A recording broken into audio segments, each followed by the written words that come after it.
వదిలేయండి.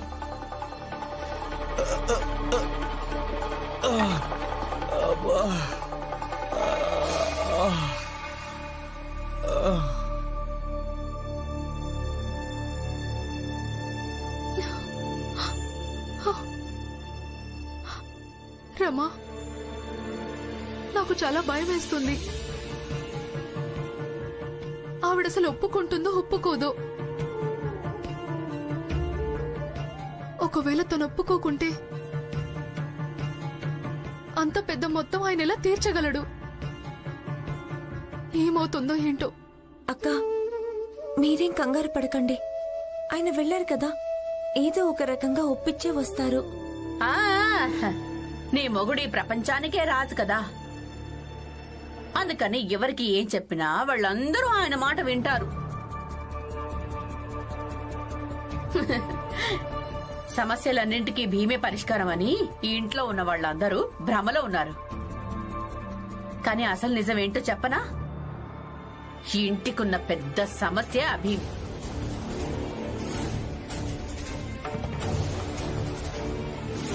అత్తయ్య, గుర్తు చేసుకోండి, ఎప్పుడు ఏ సమస్య వచ్చినా అప్పుడు ఆ సమస్యను ఎవరు పరిష్కరించారు? ఇదొకసారి గుర్తు చేసుకోండి. ఇంటిని కాజేయడానికి ప్రయత్నించారుగా, ఆ తర్వాత వీధి దీపాలు, ఆ తర్వాత మీ వదిన కొడుకుల సమస్య, అన్నీ ఆయనే పరిష్కరించారుగా. చూడండి అత్తయ్య, అహంకారం కాదు, నమ్మకం ఉంది. ఎంత నమ్మకం ఉందంటే అన్ని సమస్యలకు పరిష్కారంలా కనిపిస్తారు. అంటే ఇది మరీ బాగుంది. అంటే నీ భర్త చెప్పడం వల్ల ఎవరు తమ అప్పు కూడా వసూలు చేసుకోరా? చూడు భీమ్, నువ్వు వెళ్ళి బాలాకి చెప్పు, ఈ రోజు రాత్రి వరకే సమయం ఇచ్చాను, కేవలం ఈ ఒక్క రోజే. లేదంటే రేపు నా అప్పుని నా పద్ధతిలో వసూలు చేసుకుంటాను.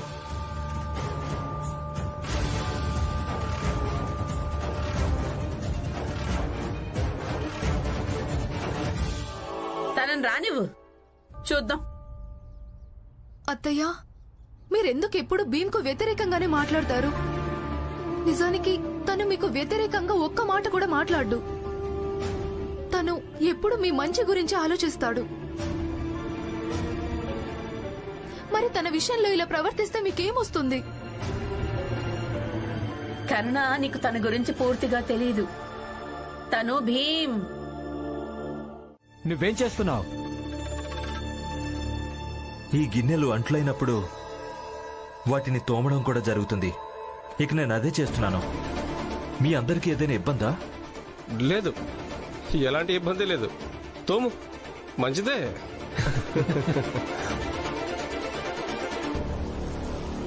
ఆనంద్, అయినా బాగుంది. నువ్వు ఇక్కడ పనిచేయడమే మంచిది. భీమ్ ఇంకా బాల మగాలు చేసే పనులేవే చేయరు. ఇప్పుడు నువ్వు కూడా అంటులతో అంటే రామ్జీ ముగ్గురు కొడుకులకు తక్కువ. నోరు మూసుకోండి. మీరందరూ పూర్తిగా నోరు మూసుకోండి. మీరంతా మీ పనులు చూసుకుంటారా లేదా?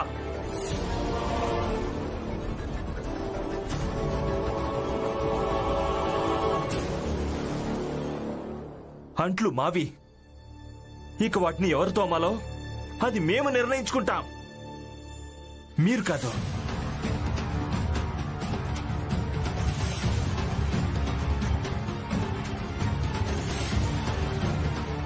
లక్ష్మీ నా కోసం బయటికెళ్ళి డబ్బు సంపాదిస్తున్నప్పుడు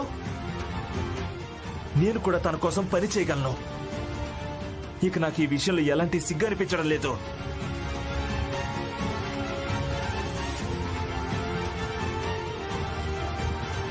ఆనంద్ చెప్పింది నిజమే కదా.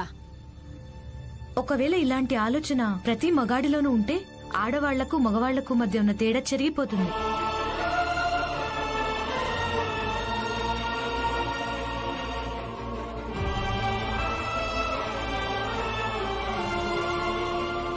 ఇంకొక విషయం, మగాడి ఎలా ఉండాలో మీరు మాత్రం నాకు నేర్పించకండి.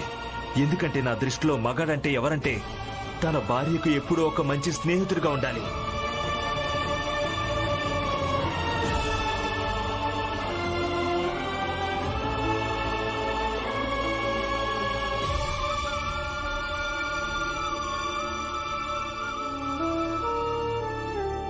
ఇక ఈ విషయం నాకు మా నాన్నే నేర్పించాడు.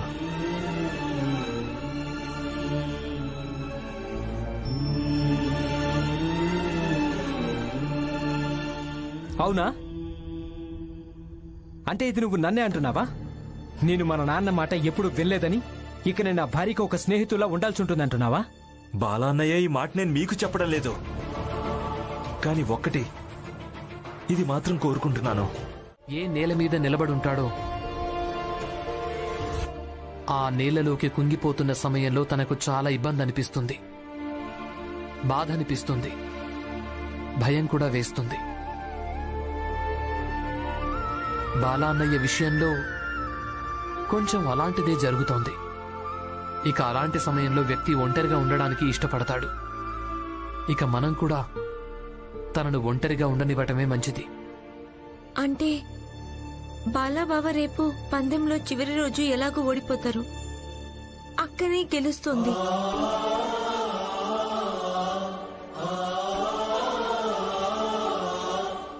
ఇక ఈ నిజం బాలాబావకు తెలుసు, కానీ ఒప్పుకోవడం లేదు. లక్ష్మి, ఇప్పుడు నువ్వు అందరిలాగే మాట్లాడాలని చూడొద్దు. అలాగే కొంచెం కొంచెం ఆడవాళ్ల పనులు మగవాళ్ళను కూడా చేయనివ్వడం మంచిది. వాళ్ళని ఆపడం మంచిది కాదు. నిజానికి వాళ్ళని మీరే ప్రోత్సహించాలి. అప్పుడే ఆడవాళ్ల పనులు మగవాళ్ళు స్వయంగా చేయగలుగుతారు. అవునా?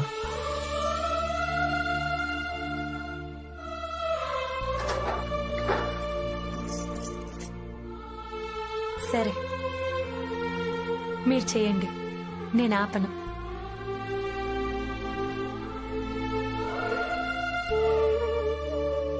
జాగ్రత్త.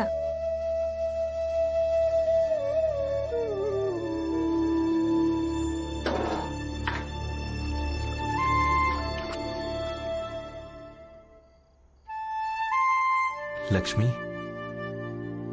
నువ్వు నా కోసం బయటికెళ్ళి ఎలా డబ్బు సంపాదిస్తున్నావో అలాగే నేను కూడా నీ కోసం పని చేయగలను కదా.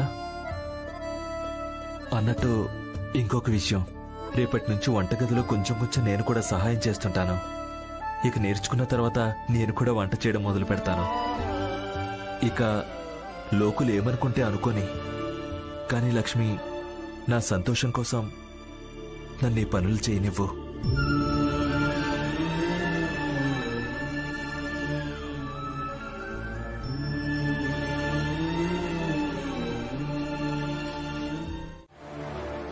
ఈసారి నేను తన్ని కొట్టను లేదు, అలాగే తిట్టును కూడా లేదు. అంటే దీని అర్థం తను నా కారణంగా వెళ్ళలేదు కదా. అందుకని తనను వెతికే బాధ్యత నీదే భీమ్.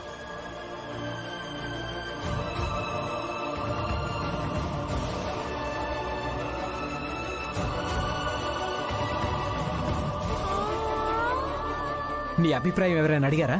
నీకేం చెప్పానో అదే చెయ్యి. లేదంటే సొంత మెదడు ఉపయోగించే ప్రయత్నంలో నువ్వు నీ భర్తనే కోల్పోతావేమో. పెద్ద విప్లవకారంలా మాట్లాడుతున్నావు. ఇంటికి పద, చూపిస్తాను. పద. వదలండి.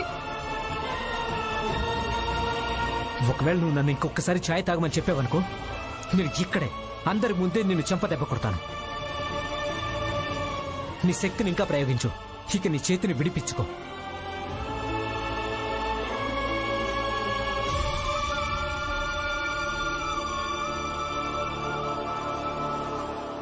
బాలా, శాంతించు. శాంతించాలా? అదే నా భార్య వెళ్ళిపోయింది, ఇక మీరేమో నన్ను శాంతించమని చెప్తున్నారా? అక్క ఉన్నప్పుడేమో మీరు ఆమెను అసలు పట్టించుకోనే లేదు. మరిప్పుడెందుకు కంగారు పడుతున్నారు? కంగారు పడుతున్నాను ఎందుకంటే తను నా భార్య. తను నా కారణంగా ఇక్కడి నుంచి వెళ్ళిపోలేదు. ఒకవేళ నా కారణంగా వెళ్ళాలనుకుంటే తను ఎప్పుడో వెళ్ళిపోయి ఉండేది.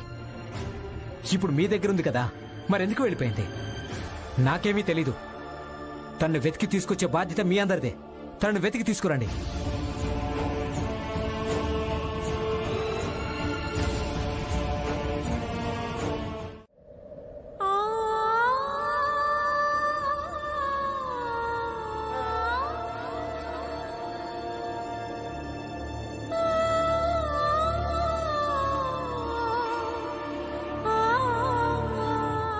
ఇక మీరు నేను లేకుండా బతకాల్సి ఉంటుంది.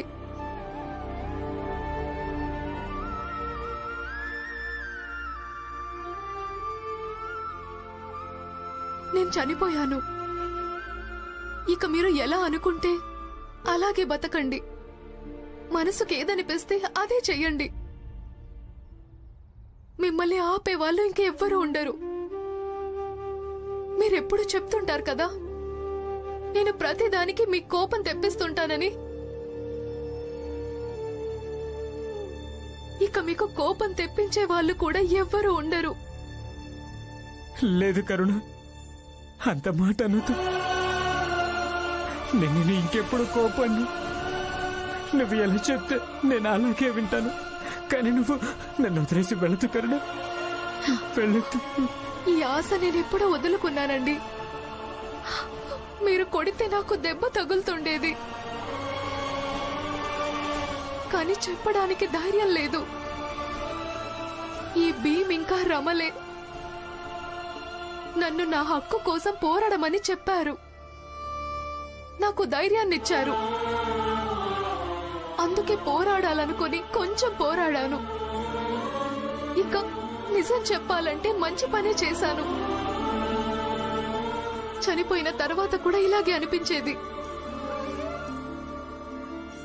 చెంపదెబ్బ కొట్టడం మీ హక్కు అని. అలాగే దెబ్బలు తినడం నా కర్తవ్యమని. ఇప్పుడు కనీసం నాకు ఇలా అయినా అనిపిస్తుంది. చనిపోయిన తర్వాత నేను దెబ్బలు తినాల్సిన అవసరం లేదని. నేను ఇంకెప్పుడు కొట్టను. నా వల్ల తప్పు జరిగింది కరుణ. నేను మగాడిని కదా, అంగీకరించలేకపోయానంతే. భీమ్ చెప్పింది నిజమే. నాకు ఎలాంటి హక్కు ఉండదు నేను నీ మీద చేయడానికి. ఆనంద చెప్పింది కూడా నిజమే. ఒకవేళ నేను నీకు విలువ ఇవ్వకుంటే ఇంకెవరు ఎందుకు ఇస్తారు? నువ్వు నన్ను క్షమించు కరుణ, నన్ను క్షమించు.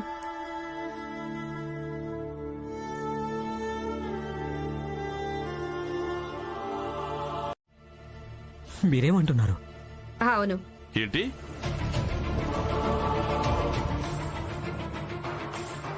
నాన్నా, అంటే అంటే ఇదంతా మీరే? కాదు, నేను కాదు. ఇదంతా భీమరావే చేశాడు. అసలేం జరిగిందంటే, భీమరావు నన్ను కలవడానికి వచ్చినప్పుడు బాలాతో వేసిన పందెం గురించి విషయం మొత్తం నాతో చెప్పాడు. ఇంకా తనేమన్నాడంటే, మీరు మా ఇంటికి వచ్చారు. బాలా అన్నయ్య మీద ఎందుకు కోపడ్డారంటే ఆయన తన భార్య మీద చెయ్యి ఎత్తుతాడని. అవునా? అందుకే నాకు పూర్తిగా నమ్మకం ఉంది మీరు పందెంలో గెలవటానికి నాకు ఖచ్చితంగా సహాయం చేయగలరని. చూడు, నాకు నా డబ్బులు కావాలి. దీనికి నాకు ఏంటి సంబంధం? మీ డబ్బులు మీకు తప్పకుండా అందుతాయి. కావాలంటే నేను మీకు రాసిస్తాను. నాకు సహాయం చేయండి చాలు. మీకొక విషయం చెప్తాను. నేను చిన్నగా ఉన్నప్పుడు ఒకసారి ఇలానే కోపంలో నేను మా అమ్మను ఏవో అనరాని మాటలు అన్నాను. ఆ తర్వాత నేను విద్యాలయానికి వెళ్ళిపోయాను. విద్యాలయం నుంచి తిరిగి వచ్చేసరికి మా అమ్మ లేనే లేదు. నేను చాలా వెతికాను. వెతుకుతూ వెతుకుతూ రాత్రైపోయింది, కానీ మా అమ్మ కనిపించలేదు. తర్వాత నేను ఏడవడం మొదలు పెట్టాను. అప్పుడు మా అమ్మా నాన్నలు నా ముందుకు వచ్చారు. ఇక వాళ్ళిద్దరూ నాకేం చెప్పారంటే, జీవితంలో మనకైన వాళ్ళెవరుంటారు, వాళ్లను గౌరవించటం నేర్చుకో అని. ఆ తర్వాత నేనెప్పుడూ మా అమ్మతో గాని నాన్నతో గాని అమర్యాదగా ప్రవర్తించలేదండి. నాకేమనిపిస్తోందంటే కొంచెం ఇదే విధంగా మనం బాలాన్నే కూడా చెప్పాల్సిన అవసరం ఉంది అని. అప్పుడు ఆయన తప్పులేంటో ఆయనకు తెలిసి వస్తాయని. నాకు అర్థమైంది. అయితే విను, మనమేం చెయ్యాలో. భీమ్ వద్దని చెప్పాడు ఈ విషయం నాటకం ఆడొద్దు అని. ఎందుకంటే బాల బాధపడ్డం భీమ్ చూడలేనన్నాడు. కానీ నేనే పంతం పట్టి భీమ్ నొప్పించాను, ఇదొక్కటే పద్ధతి ఉంది అని. మరి ఇప్పుడు ఆ పద్ధతి పనిచేసింది.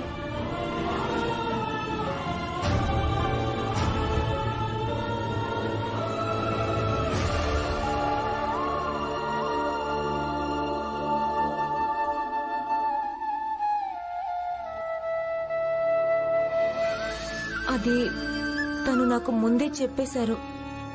అవునన్నయ్య, ఇదంతా నేనే చేయించాను. భీమ్, రమా, ఇంటికి పదండి. పద మీరా. నాన్న,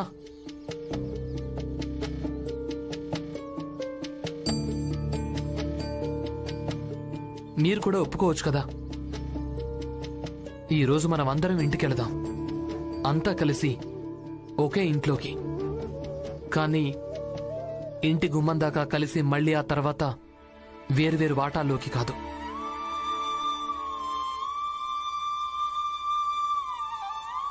నేను ఇంటికి వెళ్తున్నాను, మీరందరూ వచ్చేయండి.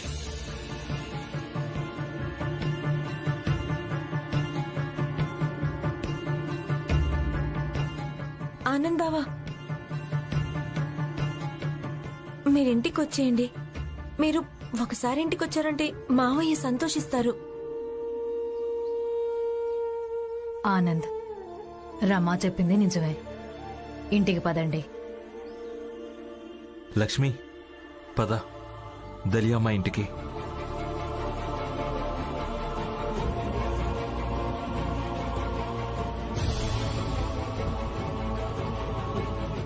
చేసే వచ్చాడనిపిస్తుంది. ఒకసారి చూడండి, మీరు బాలా పరిస్థితి ఎలా తయారు చేశారో చూడండి. తను తన చనిపోయిన భార్యను కూడా ఇక్కడికి రానివ్వలేదు కదా.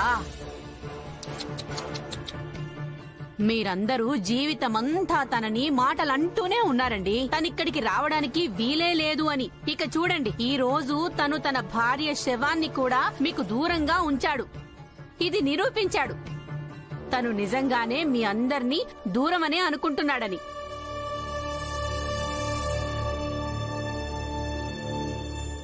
జిజాబాయ్, బాలా కరుణను తీసుకెళ్లాడు. కానీ తనకు అంతిమ సంస్కారం చేయడానికి కాదు, తనకు పానీపూరి తినిపించడానికి తీసుకెళ్లాడు.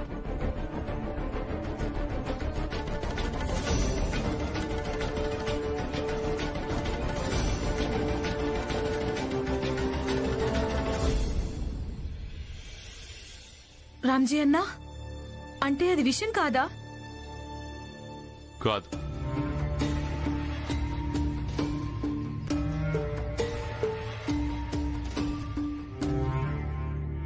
ఈ రోజు భీమ్ మళ్లీ రుజువు చేశాడు. వాడి తెలివి అలాగే వాడి భావాల ముందు అందరూ తలంచుతారని. అందరూ.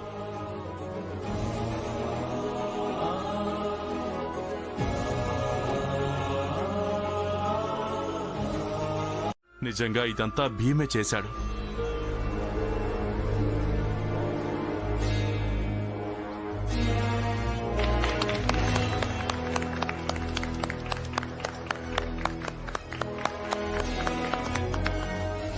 నందు, ఈ రోజు చాలా గొప్ప రోజు. ఈ రోజు కేవలం భీమ్రావు గెలవడమే కాదు, నిజానికి బాలకున్న మానసిక తత్వం కూడా ఓడింది. భార్య కంటే భర్త ఎక్కువ అనుకోవడం. అందుకే ఈరోజు మనం ఇంటి మొత్తాన్ని పూలతో అలంకరించుకుందాం, ఆడదాం, పాడదాం, సంతోషంగా గడుపుదాం. నువ్వన్నది నిజమే మనోహర్ అన్న. ఎందుకంటే ఇక్కడున్న మిగతా మగాళ్ళు కూడా ఇది అర్థం చేసుకోవాలి. వాళ్ళు కూడా భీమ్లాగా ఆలోచించడం మంచిదని. మనోహర్ నందు, మీరు చెప్పింది పూర్తిగా నిజమే. ఈ రోజు మన ఇంటిని అలంకరించడం చాలా మంచిది. నందు, మనోహర్, ఈరోజు నేను కూడా మీకు సహాయం చేస్తాను. ఈ రోజు నా ఇద్దరు కొడుకులు గెలిచారు. ఇక బాలా విషయంలో నేను చాలా సంతోషంగా ఉన్నాను. పదండి. రండి రామ్జీ అన్న.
ఏమండి? ఆగండి! నా భర్తను కొట్టకండి! ఎవరు మీరు? నా భర్తను కొట్టకండి! ఆగండి! ఏమండి?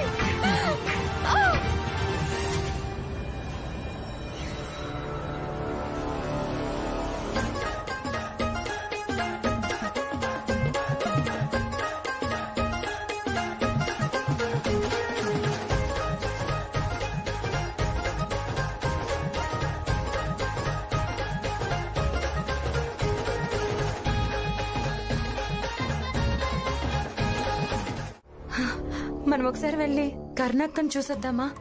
కానీ ఎక్కడికి వెళ్దాం? మనకు వదిన ఏ హాస్పిటల్లో ఉందో కూడా తెలీదు.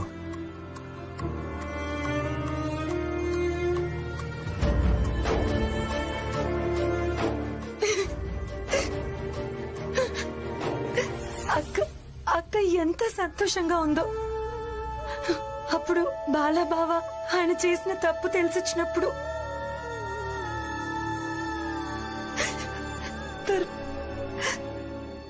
తర్వాత వాళ్ళకి ఇలా జరగడం.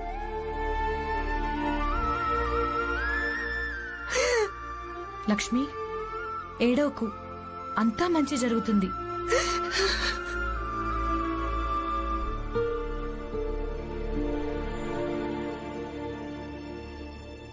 చూడు, వాళ్ళంతా వచ్చేసారు.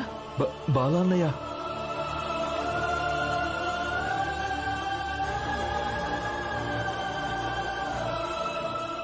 అక్క, అసలు అక్కకి ఏమైంది?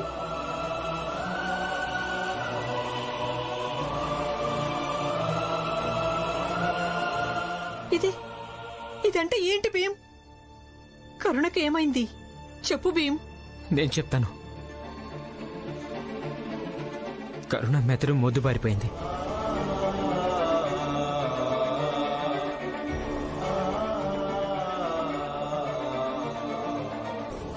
డాక్టర్ ఏమన్నాడంటే శివంలో చలనం తిరిగి రావడానికి ఇంకెంత సమయం పడుతుందో అది చెప్పలేమన్నాడు.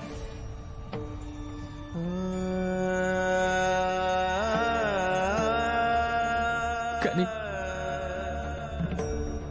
కరుణలో నేను చలనం తీసుకొస్తాను. నేను కరుణను చాలా బాధ పెట్టాను, ఎన్నో కష్టాలు పెట్టాను. అయినప్పటికీ తను నన్ను ఎప్పుడు ప్రేమిస్తూనే ఉంది,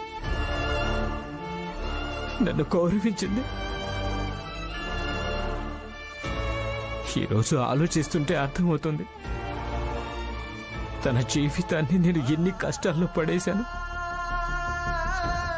అయినా తను ఎన్నోసార్లు నా ప్రాణాన్ని కాపాడింది.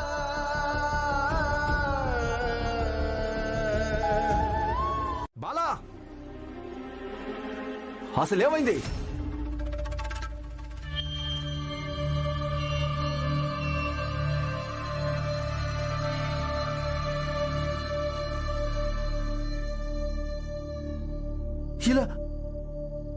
ఇలాంటివి చూసినప్పుడు ప్రచండదేవ్ గారు నా మనసు విలవిల్లాడిపోతుంది.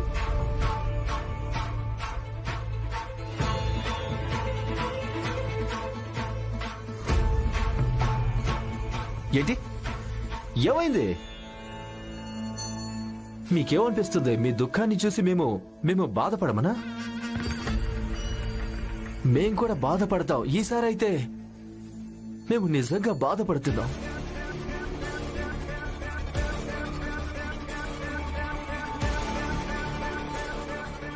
పాపం ఈ పేదదాని విషయంలో ఇలా జరగకుండా ఉండాల్సింది ప్రచండదేవ్ గారు. ఇది చాలా బాధపడాల్సిన విషయం. నిజంగా నేను చాలా బాధపడుతున్నాను. ఇదిగో అన్నట్టు పూలు ఇంకా డోలు చూస్తుంటే ఏమనిపిస్తోందంటే ఇక్కడ ఏదో వేడుక చేసుకోవడానికి ఏర్పాట్లు చేశారని, కానీ వేడుకను శోకంలా మార్చేసింది. నరోత్తం, ఈ ప్రకృతి ఎంత క్రూరమైందో కదా. అవును. అసలు ప్రకృతి ఏం కోరుతోందో ఏమో.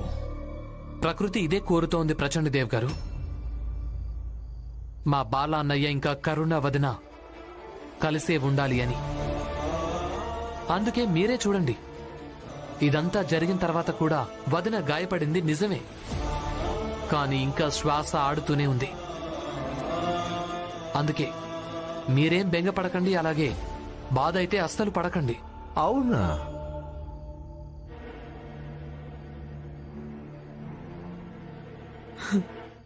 ఇక వేడుక సంగతి అంటారా? అది జరిగే తీరుతుంది.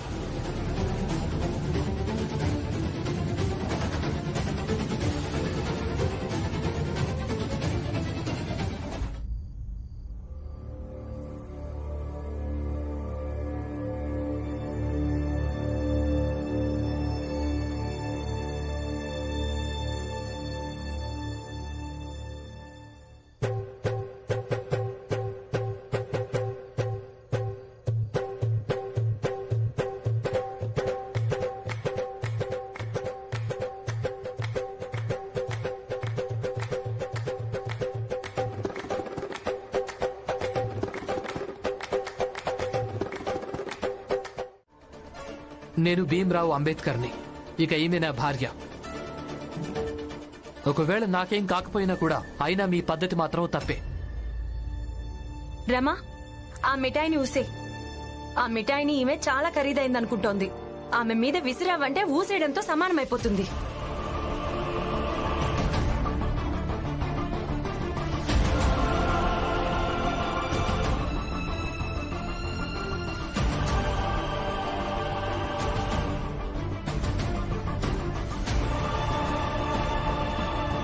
ఊసే.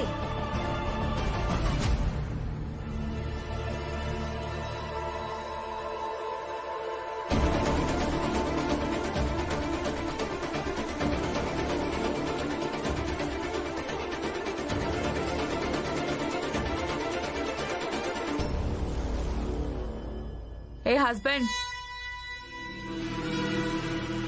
చూడు, నీ భార్య అయితే నేను ఇచ్చిన స్వీట్ ని ఎంత లొట్టలేసుకుంటూ తింటూ ఉందో. ఆ లేడీ చెప్పినా కూడా పారేలేస్తాను.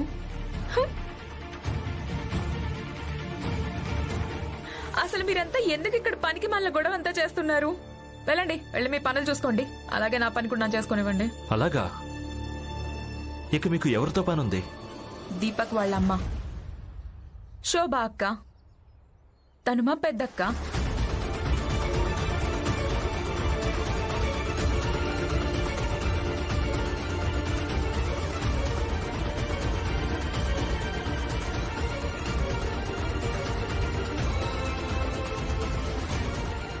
శోభా చెల్లెలా?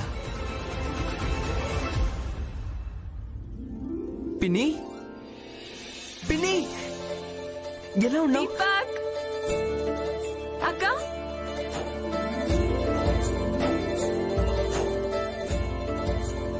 నువ్వు హఠాత్తుగా ఎలా వచ్చావు? హఠాత్తుగా నేను సిటీకి రావడం జరిగింది, అందుకే హఠాత్తుగా వచ్చేసాను.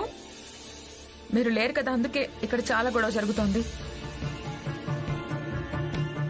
అక్క, చాలా చెత్త ఏరియాలో ఉంటున్నావు నువ్వు. ఇక్కడంతా డర్టీగా ఇంకా పూర్గా ఉంది.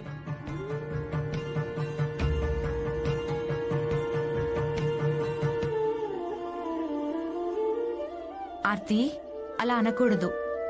ఇంకా ఇక్కడందరూ చాలా మంచివాళ్లు.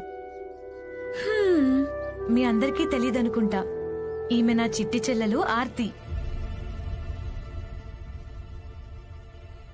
పిన్ని, మీరు లోపలికి పదండి, పదండి. పిన్ని, ఇంత పెద్ద కారు మీదేనా? అవును, ఇంకా చాలానే ఉన్నాయి. మంచిదనిపించలేదంటే అనవసరమైన దానికే ఎక్కడైనా మాట్లాడుతూ ఉంటావు కదా నువ్వు. నీకు అక్కడ మాట్లాడడం మంచిగా అనిపించలేదా? నువ్వు ఇలా చెప్పొచ్చు కదా, ఆ మిఠాయి ఎంత రుచిగా ఉందంటే నువ్వు మయమర్చిపోయావు అని.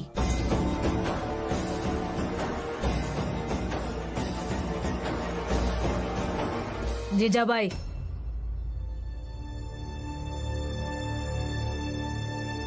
నువ్వు ఏం ఆలోచిస్తావో అది మాత్రమే అర్థం చేసుకుంటావు. ఇక ప్రశ్నలు ఎందుకు అడుగుతున్నావు? చేతనైతే అందరితో పాటు కూర్చొని చాయ్ అయ్యేదాకా ఎదురు చూడు, లేకపోతే బయటికెళ్ళి చూడు బాల ఏ విధంగా స్పృహలో లేని తన భార్యకు చాయ్ తాగిస్తున్నాడో. అసలు చూడాల్సింది మీరందరే కదా. ఏదైనా ఒక్క మార్గంలోనే నడవాలి. ఒకటి మీ ఆత్మాభిమానం, అలాగే గుర్తింపు ఎవరికి తక్కువ కాదు అనే మార్గంలో నడవండి. ఇదే భీమ్ రమ ఎప్పుడూ చెప్తూ ఉంటారు. ఒకవేళ మార్గం ఇదే అయితే ఎవరో ఇచ్చిన మిఠాయి ఉందే దాన్ని అక్కడే పారేయడం మంచిది కదా. మౌనంగా తిండుండాల్సింది కాదు. లేదా మరో మార్గంలో నడవండి, అందులోనే మన జాతి మొత్తం నడుస్తోంది. ఇలా అనుకొని మనం చిన్న జాతి వాళ్లమని, మన జీవితాలు కొంచెం మన సంఘర్షణల మీద నడుస్తుందని, ఇక కొంచెం ఇతరుల దయా దాక్షిణ్యాల మీద నడుస్తాయని. ఒకవేళ ఇలా అనుకుని బ్రతికితే బహుశా ఆ రుచికరమైన ఖరీదైన మిఠాయి ఈ రోజు మనందరం తినడానికి దొరికేదేమో. కానీ ఈమెకెవరు నచ్చ చెప్పాలి? అసలు చెప్పేవాళ్ళు ఎవరున్నారని.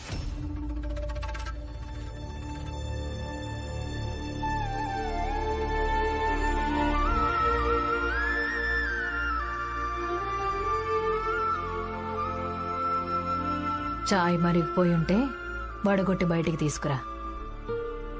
హ, ఇదంతా ఎప్పుడు ఉండేదేలే.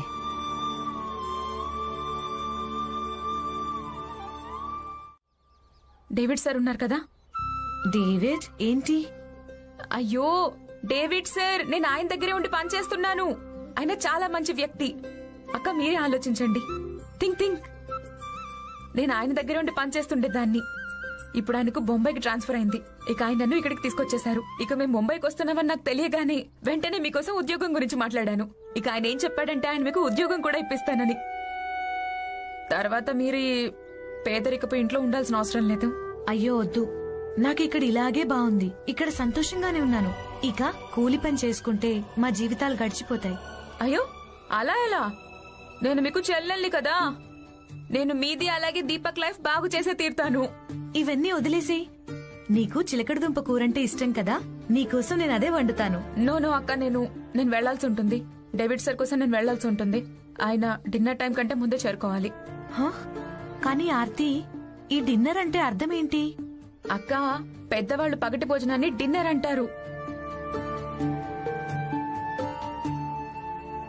ఇక నేను పట్టుబట్టినా నువ్వెలాగో ఉండవు. నువ్వుండు, నీకోసం నేను చాయ్ తీసుకొస్తాను. చెయ్యొద్దులు, వదిలించుకోండి. చెయ్యొద్దులు. ఆర్తి గారు, ఈ రమాబాయి అంబేద్కర్ తన భర్తకు వ్యతిరేకంగా ఏమీ వినదు. మీరు ఈ విషయాన్ని బాగా గుర్తుపెట్టుకోండి. చెయ్యొద్దులు. పూర్ ఉమెన్, మీరు ఉన్నవాళ్ళు కదా, విడిపించుకోండి. ఈమెకి బుద్ధి చెప్పక తప్పేటట్లేదు. అప్పుడే ఈమె చెయ్యి వదిలేలా ఉంది. నువ్విలా వినవు కదా.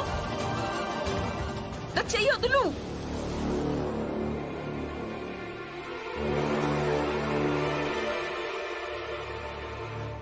తమరి గారాల రమ ఎక్కడుంది?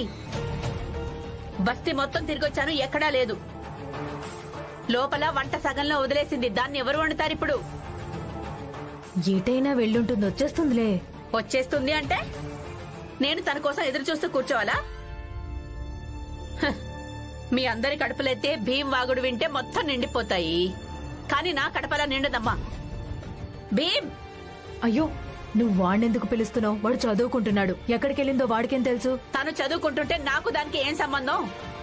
ఏమైంది? భీమ్, ఏమీ లేదు. నువ్వెళ్ళు, చదువుకో. జీజాబాయ్, నేనెళ్ళి చూస్తానుండు. భీమ్, నువ్వెళ్ళి నీ పెళ్ళం ఎక్కడుందో వెతుకు. వంట సగం వండి వదిలేసి వెళ్ళింది. ఇప్పుడు మీ వికలాంగురాలైన అత్తయ్య వెళ్లి తనని వెతుకుతుందా? వెళ్ళు. అందరికీ బాధ్యతలు నేర్పిస్తూ ఉంటావు కదా. ఇప్పుడు చూడు, నువ్వు కట్టుకున్న భార్యే బాధ్యత రహిత్యంగా తయారైపోయింది.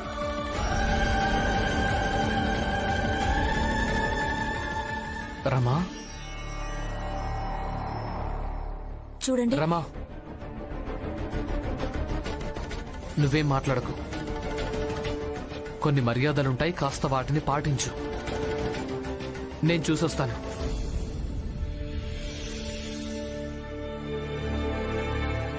ఏంటి, విడిపించుకోలేకపోతున్నావా? ఇంకెప్పుడు నా నోరు మూయించే ప్రయత్నం చెయ్యకు. మాలాంటి వాళ్ళ దగ్గర కేవలం ఒక్క గొంతే ఉంటుంది. అది పోరాటానికి వాడితే ఆ రోజు మొత్తం మారిపోతుంది. నేను కూడా నీ జాతి దాన్నే, కానీ నీలాగా నేను ఇలా గొంతు చించుకుని కేకలేస్తూ ఉండడం లేదు. నేను ఉన్న వాళ్ళ ఇంటి దగ్గరికి వెళ్లి సహాయం అడిగాను. ఇక నన్ను చూడు, నేనిప్పుడు ఉన్నదాన్ని అయ్యాను. Big big lady. డబ్బున్నదానివి కదా, అయితే విడిపించుకొని చూపించు. నీకు బాగుండదు చెప్తున్నాను. నా చేయొద్దులు, వదులు. విడిపించుకో. నేను విడిపించుకోగలను. ఎవరైనా భీమ్ కంటే ముందుకు వెళ్లిపోతుంటే అది ఇక్కడున్న వాళ్ళు ఎవరూ భరించలేరు. అలాగే నా భర్త శత్రువులు కూడా ఒకలాంటి వాళ్లే.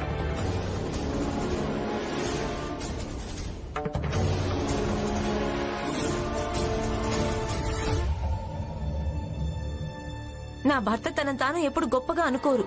ఆయన ఎప్పుడు వ్యక్తి కంటే ఎక్కువగా సమాజాన్ని గొప్ప అనుకుంటారు.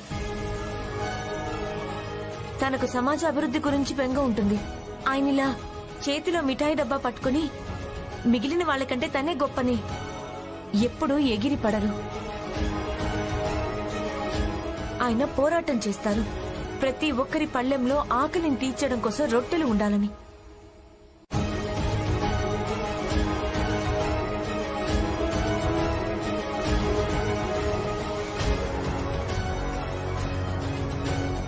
ఇక మీరు ఇక ఇంకేమొద్దు, లోపలికి పద.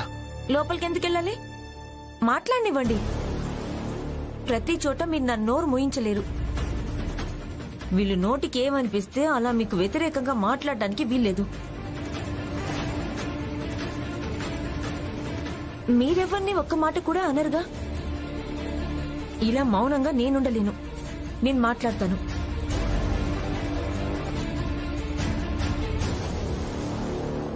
శోభ పిన్ని, మీ చెల్లెలొచ్చిందిగా, తనకు కూడా నచ్చ చెప్పండి. నా భర్తకు వ్యతిరేకంగా ఒక్క మాట కూడా అనొద్దని.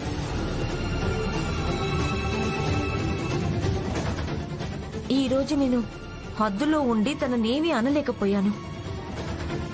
కానీ ప్రతిసారి అలా జరగదు. రమ్మక్క, నేను అనుకున్నది ఏంటంటే నేను పిన్ని వెళ్ళిన తర్వాత అందరికీ మిఠాయిలు పంచుదామని. కానీ పిన్ని భీమన్నయ్యకు వ్యతిరేకంగా అలా మాట్లాడిందంటే, దానికి మీకు ఇంత కోపం వచ్చిందంటే ఇక నాకు ఈ మిఠాయిలొద్దు.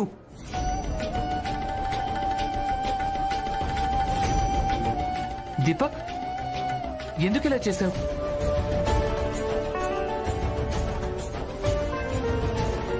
ఇలా ఒకరిచ్చిన మిఠాయిల్ని పారేయకూడదు నాన్న. పట్టుకో. తనకేదొప్పనిపించిందో అదే చేశాడు.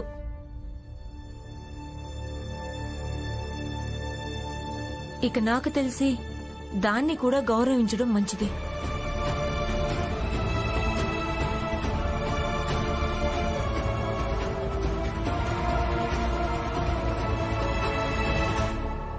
చూసారా, భీమ్ ఇంకా రమా కోసమని అంత ఖరీదైన మిఠాయి పారేశాడో చూశారు కదా.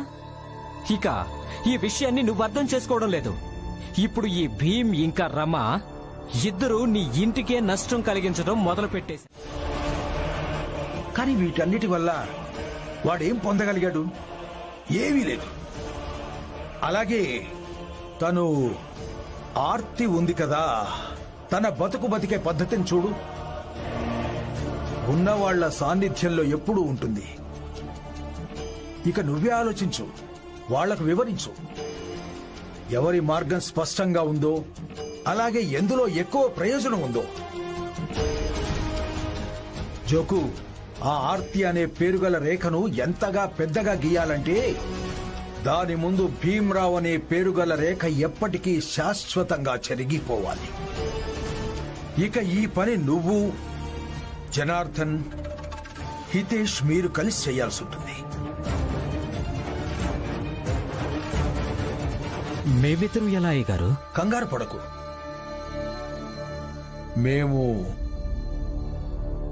మేమున్నాం కదా సహాయం చెయ్యడానికి. ఎల్లప్పుడూ. ఏమైంది? ఇప్పుడైనా అర్థమైంది కదా? అయింది బాబు గారు, అర్థమైంది. ఇప్పుడు ఏం చేయాలంటే ఆ భీమ్రావు తనని తాను నాయకుడని మహానాయకుడని రుజువు చేయడంలో పడిపోయాడు. తన ముందు ఆర్తిని నాయకి అలాగే మహానాయకి అని రుజువు చేయాలి. శభాష్. సరే అయ్యగారు, ఇక నేను వెళ్తాను.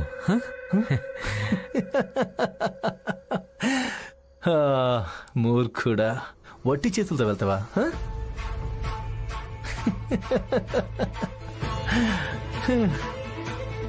ఇదిగో,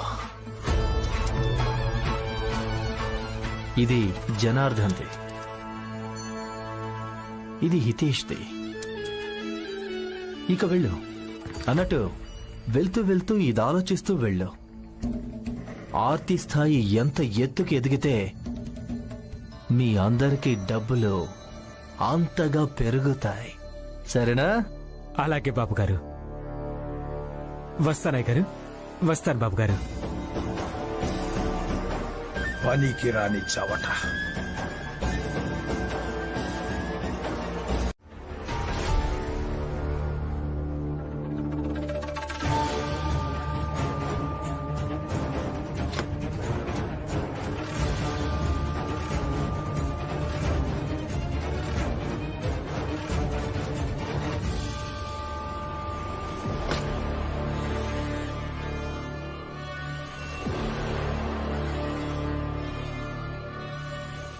గీసినటువంటి ఈ రేఖలు కళ్ళారా చూశారు కదా.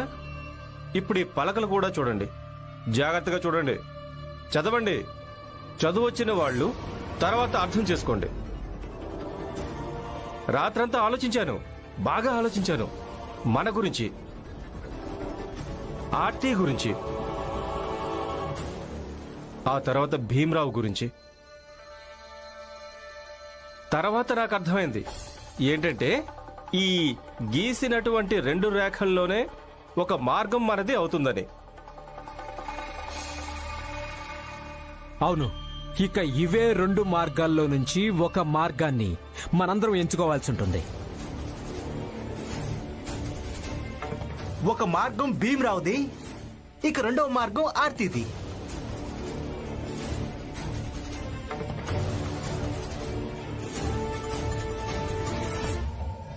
జోకు, జనార్దన్, మీరిద్దరూ ఏం కొత్త నాటకం మొదలుపెట్టారు? హితేష్ అన్న, మీరు ఈ రేఖల్ని చెరిపేయండి. నా చెల్లెలు ఇలాంటి ఏదో రేఖాంశం కాదు. వద్దు.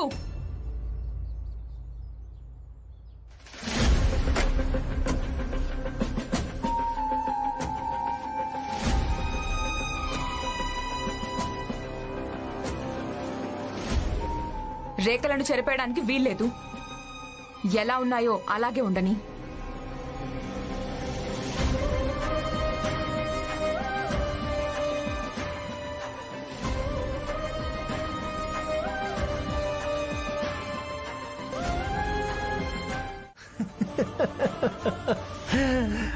భీమ్రావ్,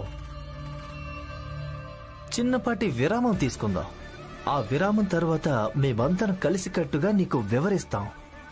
వీళ్ళంతా నీకేం చెప్పాలనుకుంటున్నారు, సరేనా? అలాగే నరోత్తమ్ జోషి గారు, ఈ రోజు నాకు చాలా సంతోషంగా ఉంది. మీరు మా జాతికి చెందిన వాళ్ల కోసం కలిసి కట్టుగా అనే పదాన్ని ప్రయోగించారు. చాలా ఆనందంగా ఉంది. చిన్నపాటి విరామం తీసుకుందాం. ఆ విరామం తర్వాత మేమందరం కలిసికట్టుగా నీకు వివరిస్తాం. వీళ్ళంతా నీకేం చెప్పాలనుకున్నారు? విరామం తర్వాతే కలుద్దాం.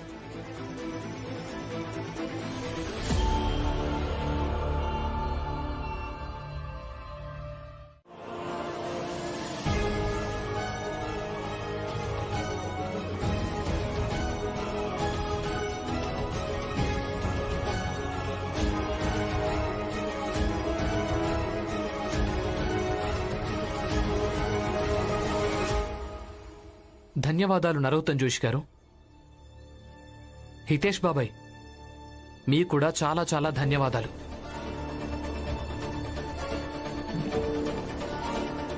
మీ ఇద్దరూ ఇక్కడ ఈ రేఖల్ని గీసి మా అందరికీ చాలా తేలికగా వివరించారు.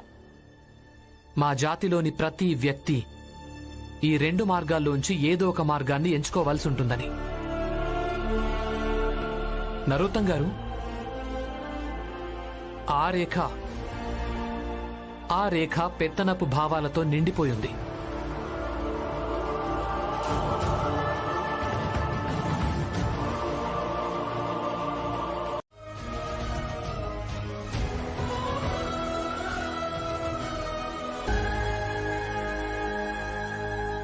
అన్నింటికంటే ఎక్కువ కష్టం ఏంటి అంటే ఈ రేఖ మీద నడవటం.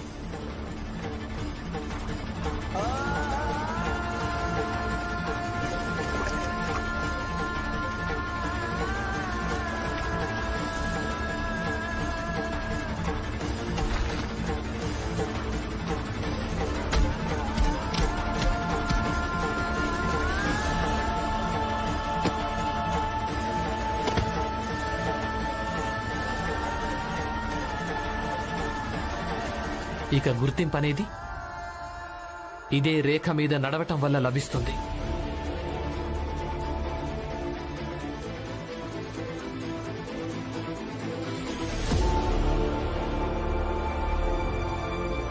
జాతి పేరుతో కట్టేసిన ప్రతి గొలుసు ఈ రేఖ మీద నడవటం వల్లనే తెగిపోతుంది.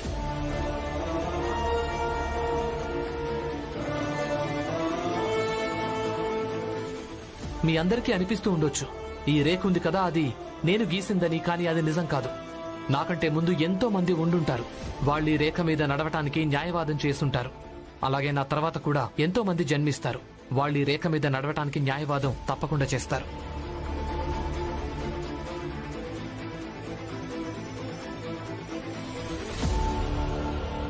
జ్యోతిబా పులే,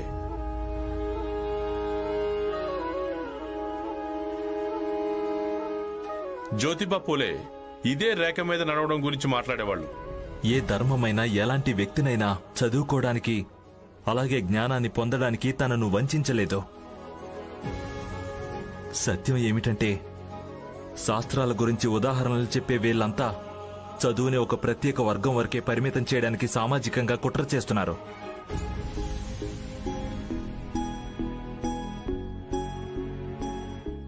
అంబేద్కర్ గురువుగారైనా కేలుష్కర్ గురువుగారైనా ఇద్దరు భీమ్కి ఇదే నేర్పించారు. నా ఈ శిష్యుడు భీమ్రావు ఉన్నాడు కదా, ఏదో ఒకరోజు తను మీ నమ్మకాలన్నిటినీ భస్మం చేసేస్తాడు. నువ్వు నీ పోరాటాన్ని ఇలాగే కొనసాగించు. చూస్తుండు, ఒకరోజు నువ్వు ఖచ్చితంగా సఫలమవుతావు.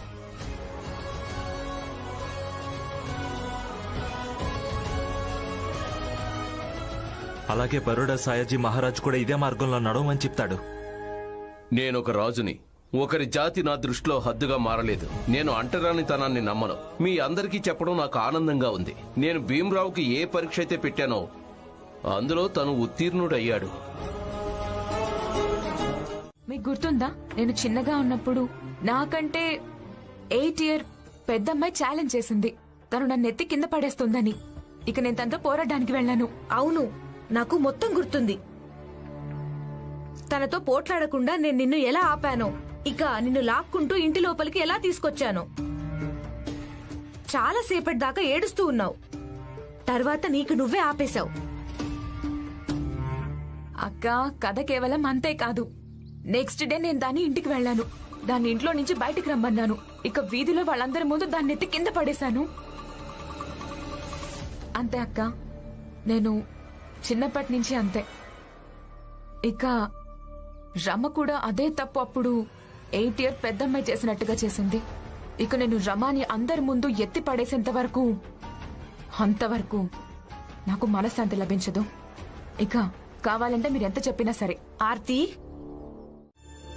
హితేష్ అన్నా, ఆర్తి బయటికి రాగానే అంతా కలిసి తనకు చెప్దాం.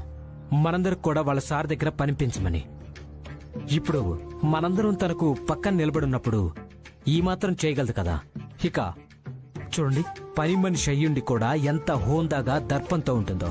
ఇక మనందరం పని మనిషి కంటే ఎక్కువ పని చేస్తాం కదా. నిజమే, ఆర్తి కూడా మనలాంటిదే, మన జాతిది. చూడు ఎలా మాట్లాడుతుందో, ఎలా నడుస్తుందో. ఇక తను ఎక్కడ పనిచేస్తుందో తను చాలా పెద్ద వ్యక్తి, చాలా గొప్పవాడు. ఇక మనకు కూడా ఏదో ఒక పని ఇప్పించగలదు. అవును. ఇద్దరు నోరు మూసుకోండి. చెరువు తవ్వారో లేదో ఇక మీరు చేపలు పచ్చడానికి బయలుదేరారా? అరే కాస్త ఆగండి, ముందు రానివ్వండి, తర్వాత మాట్లాడదాం.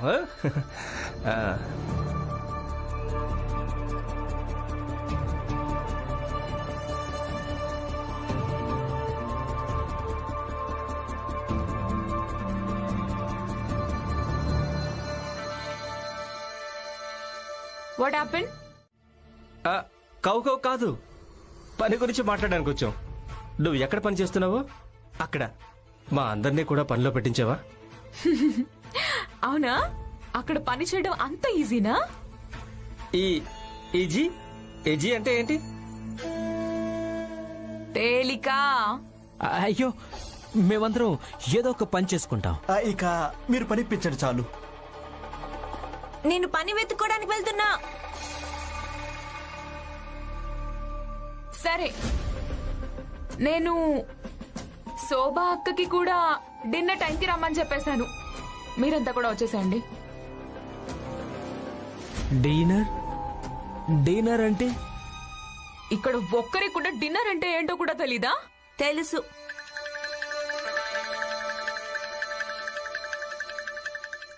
మధ్యాహ్న భోజనాన్ని లంచ్ అంటారు, రాత్రి భోజనాన్ని డిన్నర్ అంటారు.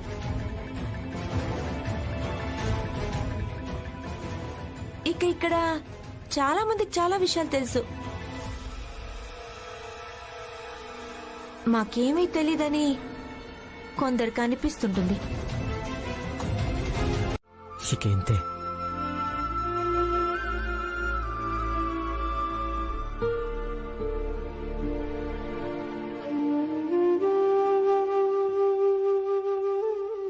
బాలా అన్నయ్య, వదిన స్పృహలోకి వచ్చినప్పుడు అందరికంటే ముందు తను మీతోనే పోట్లాడుతుంది. అయితే పోట్లన్నీ తను ఏం చేస్తూ వచ్చిందో నేను కూడా అదే చేస్తాను. నేను తనతో పోట్లాడతాను. ఇప్పుడు కేవలం తన్నే ప్రేమిస్తానంతే. బాలా అన్నయ్య, మీకు అనిపించడం లేదా ఇవన్నీ జరిగిన తర్వాత వదినకు ఇదంతా తెలిసిందనుకో, మీరు భీమ్కు తోడుగా కాదు జాతిలోని భ్రమపడే వాళ్ళ సమూహంలో ఉన్నారని, అప్పుడు తను ఈ విషయంలో మీతో పోట్లాడదా? తన ఈ విషయంలో మిమ్మల్ని కోపడదా? తన ఈ విషయంలో మిమ్మల్ని ఒప్పించదా? ఒకవేళ మీకు భీమ్ స్వచ్ఛమైన వాడు అనిపిస్తే మీరు తన పక్కన ఎందుకు లేరని. నువ్వన్నది నిజమే ఆనంద్. కరుణ ఖచ్చితంగా ఇలాగే అడుగుతుంది. తర్వాత నేను తనకు చెప్తాను. ఏం చెప్తానంటే, తన భర్తలో భీమ్ చూపించిన మార్గంలో నడిచే ధైర్యం లేదని.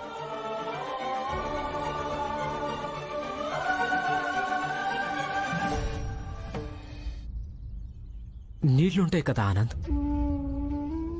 అవి ఎంతైనా ప్రయత్నించని మంటలా మండడానికి. ఆయన మండలేవు. ఏం చేసినా సరే అవి మండలేవు. ఎందుకంటే అది నీటికుండే స్వభావం. అలాంటిదే నా స్వభావం. ఇది బాల తరరాత. అందుకే భీమ్లా ఎప్పటికీ మారలేకపోయాడు. ఎంత అనుకున్నా సరే.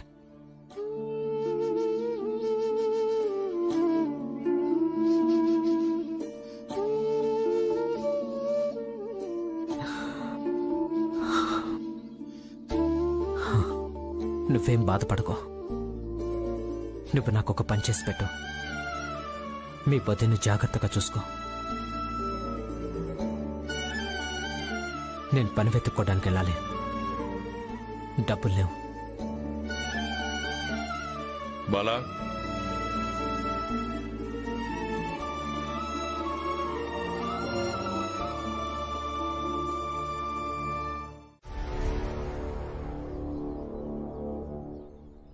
నీకేం కాలేదు కదా? బానే ఉన్నాను. ఇలా రోడ్డు మధ్యలో ఎందుకు నిలబడ్డావు? ఆ కారిపు నిన్ను తొక్కేస్తుండేది. ఆయనకు స్త్రీతో అమర్యాదగా మాట్లాడారు. నేనెలా చూస్తూ ఉండాలి? అందుకే వాళ్ళ ముందు నిలబడ్డాను. వాళ్ళని ఆపాలనుకున్నాను. నన్నంటే తొక్కేసుండేవాళ్ళు, కానీ నా గొంతుని ఎలా తొక్కిస్తారు? తనొక పెద్ద ఆఫీసర్ అంట, ఏదైనా చేయగలరంట. ఆర్తి, మౌనంగా ఏం చూస్తున్నా?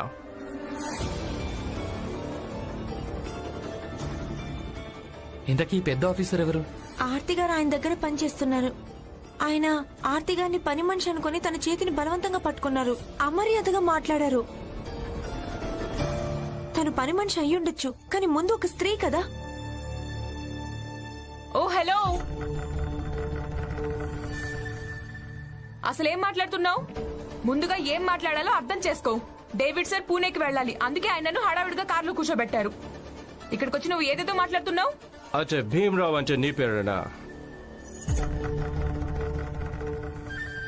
దాకిప్పుడే ఆర్తి కారులో చెప్పింది నీ వైఫ్ ని ఇక్కడి నుంచి తీసుకెళ్ళు.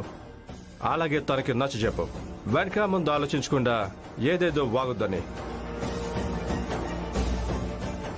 ఏయ్, ఇక్కడ వచ్చి కారులో కూర్చో.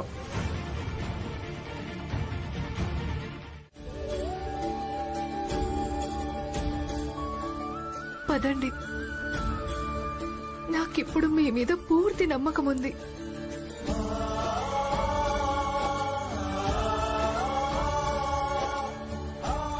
సరే బాలా, మీరు వెళ్ళండి. కోడల్ని జాగ్రత్తగా చూసుకో. మావయ్య, భీమ్, మీ అందరికీ చాలా చాలా ధన్యవాదాలు. మీరందరూ చాలా సహకరించారు. అలాగే మా బంధానికి ఒక కొత్త రూపాన్నిచ్చారు.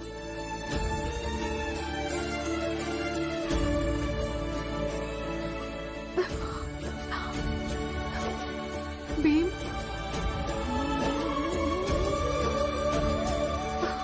రమా,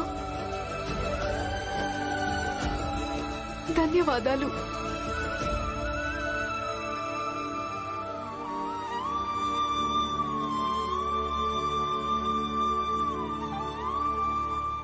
వస్తానన్నా.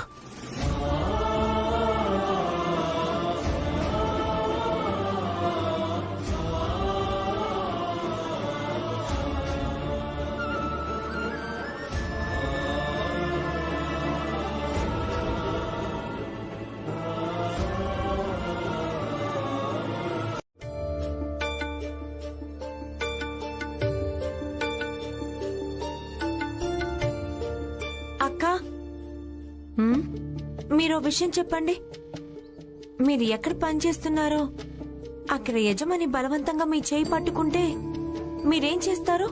చేయి విడిపించుకుంటాను. అయినా వదిలిపెట్టకుంటే వెనక్కి తోసేస్తాను. కానీ ఆర్తి గారు అలా ఏం చెయ్యలేదు కదా. ఏంటి అంటే? చెప్తానక్క, మీరిలా బలవంతంగా తన చేయి పట్టుకుని తీసుకెళ్ళకండి. రమా, నువ్వు వెళ్ళి నీ పని చూసుకో. ముందుగా ఏం మాట్లాడాలో అర్థం చేసుకో. డేవిడ్ సార్ పూణేకి వెళ్ళాలి, అందుకే ఆయనను హడావిడిగా కార్లో కూర్చోబెట్టారు. ఇక్కడికి వచ్చి ఏదేదో మాట్లాడుతున్నావు నువ్వు. దీని గురించి ఒకసారి శోభా పిన్నితో మాట్లాడావా? వాళ్ళు ఉన్నవాళ్ళు. ఇక ఆంగ్లేయ అధికారుల పద్ధతి ప్రవర్తన చాలా భిన్నంగా ఉంటుంది. అది నేనేమన్నానంటే మేం కేవలం కంగారు పడ్డామంతే. మీరేం బెంగపడకండి. తను చేయి పట్టుకోవడం చూస్తే నీకెలా వింతగా అనిపిస్తోందో నేను కూడా ఒకసారి చూశాను. నాకు కూడా వింతగానే అనిపించింది. కానీ తర్వాత ఆర్తియే చెప్పింది ఆ ఆంగ్లేయుల ప్రవర్తన చాలా భిన్నంగా ఉంటుందని. వాళ్ల దృష్టిలో చేయి కలపడం, చేయి పట్టుకోవడం ఇవన్నీ అంత పెద్ద విషయాలేం కాదు. అందుకే ఇంకెప్పుడు ఇలాంటి మాటలు మాట్లాడకండి. ఇక ఇది బస్తీ. ఒకవేళ ఇక్కడ నువ్వు ఒక్క మాట అన్నావనుకో 1000 పుకార్లు సృష్టిస్తారు. నిజానికి వాస్తవం ఇంతే. ఆర్తి అక్కడ పని చేస్తోంది. దాని యజమాని చాలా మంచివాడు, చాలా ప్రేమపూర్వకంగా ప్రవర్తిస్తుంటాడు.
చాయ్.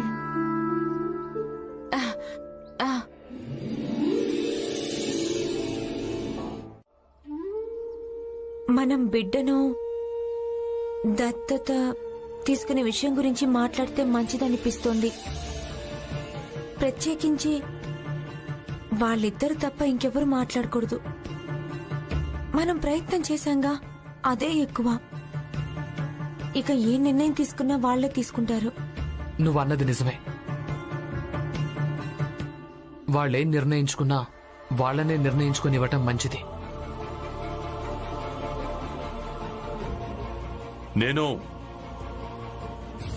నేను పిల్లల ముందు విషం తాగి చనిపోతాను అన్న మాట అనకుండా ఉండాల్సింది. కానీ నా దగ్గర మరో మార్గం ఏమీ లేదు. జిజాబాయి ఎక్కడ వింటుందని. కేవలం వినిపించడం కోసమే పెళ్లి చేసుకున్నారా నన్ను?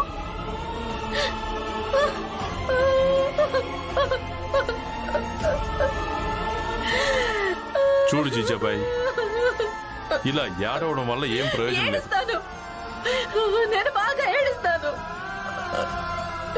మీరు నా భర్త. ఇక నా ఎదురుగా అలా విషం తాగడం గురించి మాట్లాడితే నేను ఏడుస్తాను. అవును, నేను చెడ్డదాన్నే. కానీ మీ భార్యను కూడా నేను. ఈ రోజు వరకు మీరు నా ఒక్క కోరిక కూడా ప్రాముఖ్యత ఇవ్వనేలేదు. అయినప్పటికీ మిమ్మల్ని కోల్పోతానన్న భయంతో నేను ఏడుస్తున్నాను. నాకు తెలీదు మీరు నన్ను భార్యగా ఎంతగా అనుకుంటున్నారో ఏమో. కానీ నేను మిమ్మల్ని భర్తగా పూర్తిగా అంగీకరించాను. ఇక అందుకనే మీరెప్పుడెప్పుడు అలాంటి మాటలు మాట్లాడినా అప్పుడప్పుడు నేను ఏడుస్తాను, బాగా ఏడుస్తాను.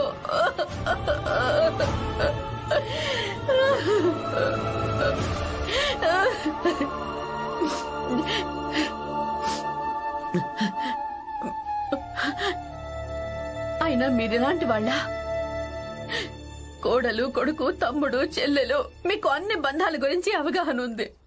కేవలం ఒక్క భార్యాభర్తల బంధం గురించి అవగాహన లేదు. ఎదురుగా మీ భార్య నిలబడి ఏడుస్తోంది. ఇక మీరు తన కన్నీళ్లు కూడా తిడవలేకపోతున్నారు. సరేలేండి, లోపలికెళ్ళి నేను ఒంటరిగానే ఏడుస్తాను.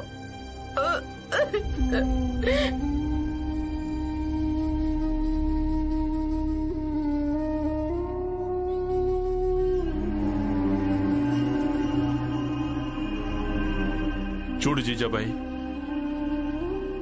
నేను కూడా నిన్ను నా భార్యగా అనుకుంటాను. ఇక అక్కడ జాతీయ గీత లాంటివి ఉండవు. బోల్డ్ నీ డబ్బుల్ని సంపాదించుకుంటాం. ఇక అది చూసి భీమరావు కళ్ళు కుట్టుకుంటాడేమో.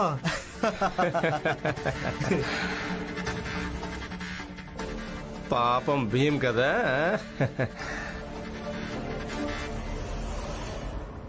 ఆయన ఎందుకు కుళ్ళుకుంటారు? ఆయన ఇదే కోరుకుంటున్నారు, మీరంతా సంతోషంగా ఉండాలి, డబ్బు సంపాదించాలని. అవును,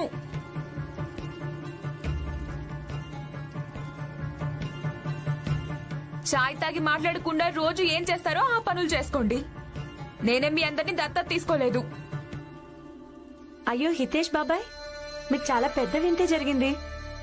మీరు ఎవరిని చూసి ఎగిరిపడుతున్నారో ఆవిడే మీకు కుదరదని చెప్పింది. అలా ఎలా కుదరదంటున్నావు? ఏ శోభా, శోభా! ఆర్తి, నువ్వేం చేసావు?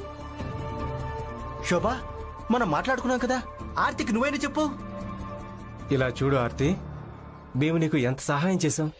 ఎందుకంటే నువ్వు భీమరావు కంటే గొప్పదాను కావాలని. ఒకవేళ నువ్వు మా అందరికీ ఉద్యోగాలు ఇప్పించావంటే దాంతో నీకు నువ్వే గొప్పదానివైపోతావు. ఆలోచించు. ఆర్తి ఎంత బాగుందో కదా, మనందరం కలిసి ఒకేసారి ఒకే చోట పనిచేస్తుంటే. నేనేం మీ అందరినీ దత్తత తీసుకోలేదు.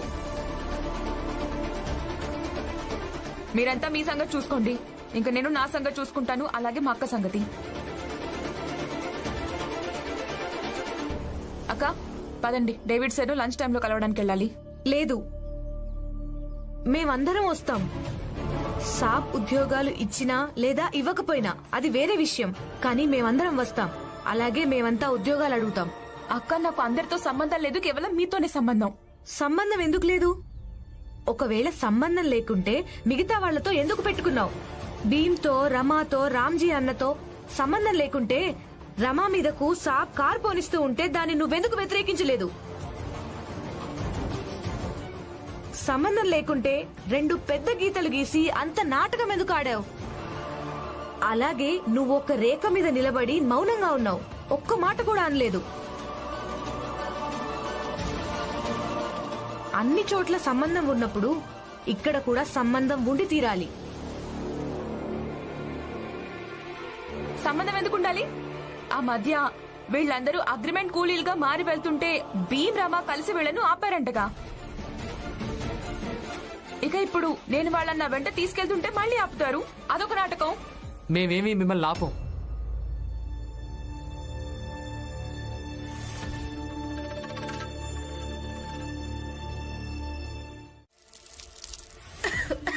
సార్, మట్టి కింద పోసాను.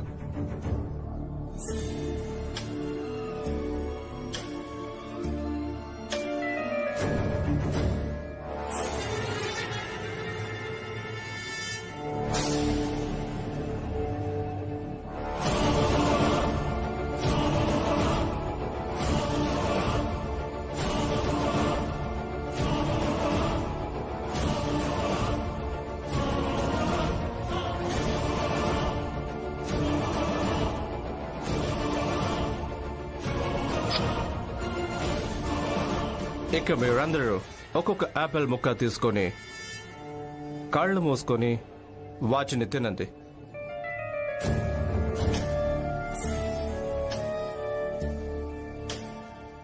దాంతో మీరందరూ నా దగ్గర ఎంత విశ్వాసం చూపిస్తారో రుజువైపోతుంది.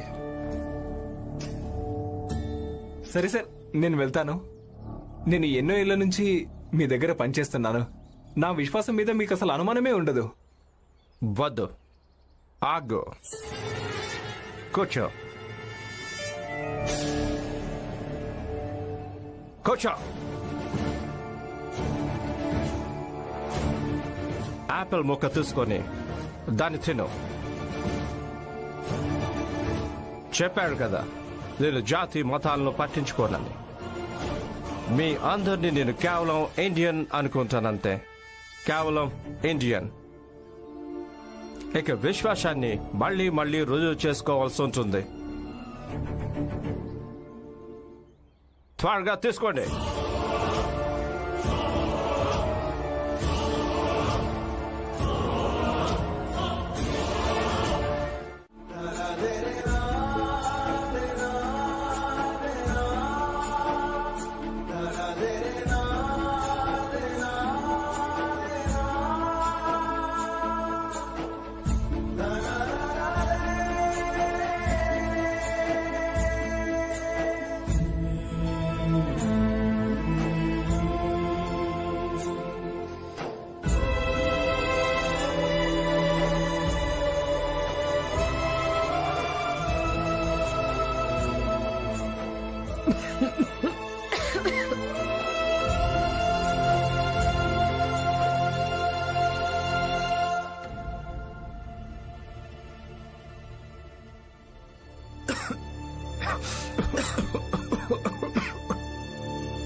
రేపటి నుంచి మీరందరూ పనులకు వచ్చేయండి.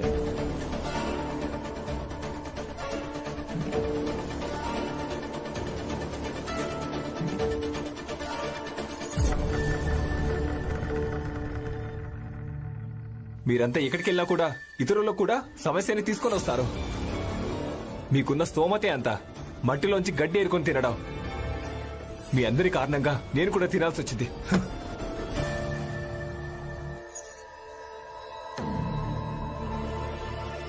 చూడనా, ఈ వంకుతోనైనా మనందరం ఒక్కటైపోయాం.